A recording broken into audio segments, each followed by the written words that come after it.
evening, and thank you for joining us tonight. I'm Catrice Nolan in for Ashley Williams. We want to tell you about some developing news that we had earlier today. A massive fire in South Columbus, and we now have a reporter on the scene. We want to take you out to Gabriella Johnson, who is on that scene of that fire right now. Gabriella, what can you tell us? Hey, Catrice, I am actually right in front of the scene here on 10th Avenue.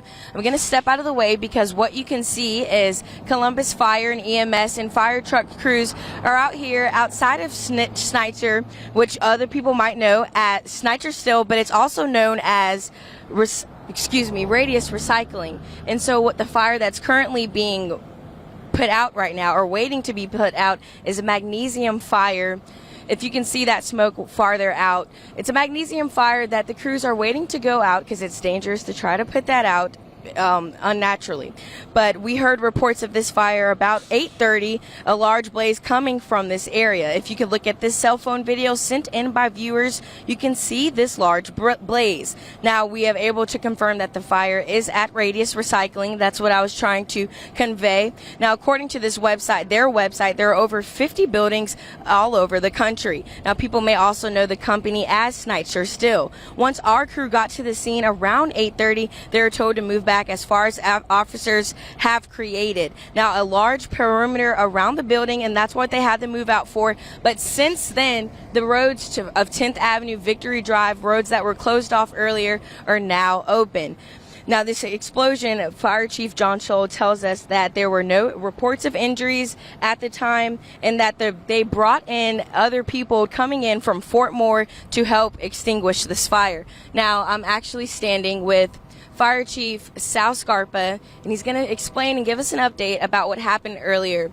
Chief Scarpa, let us know, give us an update behind us of what's going on. Absolutely. Well, as you said, about 8:30 or so, we had a report of an explosion and fire at this facility from the personnel at the facility.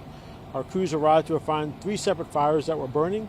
This is a recycling facility for metals. So one of the fires, that, as you indicated, is a magnesium fire. Magnesium and water don't go well together, so we're just going to let that particular piece burn out.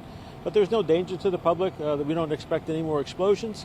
All the fires are contained to a small area inside the plant, out in the yard. There are no structures involved. All the fires are outside of all the structures. We were able to keep the fire out, and there have not been any injuries at this time. Yes, sir. Could you explain the loud boom that people heard earlier around 8:30? Yeah, for reasons that we don't know at this time, we did have an explosion at this facility. That's what prompted the 911 calls, and we received a number of calls to our 911 center managed by the police department about the explosion downtown. That precipitated our response down here, and we expect that we'll probably be here for several more hours as these fires continue to burn. Yes, sir. Now, the other 2 fires, what's going on is a magnesium fire. They're waiting to go out. The other 2, how fast were you guys able to extinguish those? We have 2 other fires that are currently still burning. One of them is contained inside of a dumpster. The other one's just kind of out in the yard on the ground. We are putting water on those and foam on those. As you said, we have resources here from Fort Moore as well as from the airport, bringing their crash trucks and their phone trucks to our facility to help support our operation. We certainly appreciate their response, but we do anticipate a few more hours to get this thing out completely extinguished.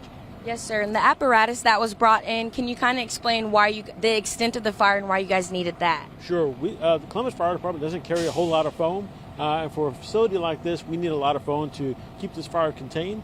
Fortunately, both the airports, the Columbus Airport and the airport at Fort Moore, they have lots of foam and they have foam trucks. So we brought those resources in to support our operation. Yes, sir. Now, Chief Scarpa, is there a cause, as you guys are investigating, that you know of that you can share at this time? We have no cause at this time. I'm sure it'll probably be daylight before our investigators can get inside and take a really close look. But we'll be able to share that as soon as we can. Yes, sir. And then as far as being out here, how much longer will you guys be here? We anticipate we'll be out here for at least several more hours. Then we have a lot of cleanup to do. We have a lot of hose to put away. I suspect we'll have crews here throughout the day tomorrow to keep a fire watch to make sure the fire doesn't flare back up. But for the primary fire, at least several more hours. Yes, sir. And just last question, for those who don't have to travel this roadway, what is this plant known for? What burns or is recycled here? There's a lot of metal that's recycled at this facility, different types of metal. And so this facility is actually fairly large. It's kind of deceiving from the street, but it goes back quite a ways. And so The fires that are burning are part of the metal that's burning. Yes, sir. Well, thank you, Chief Scarpa, for explaining all of that, and I pray that you guys don't have to be here that too long.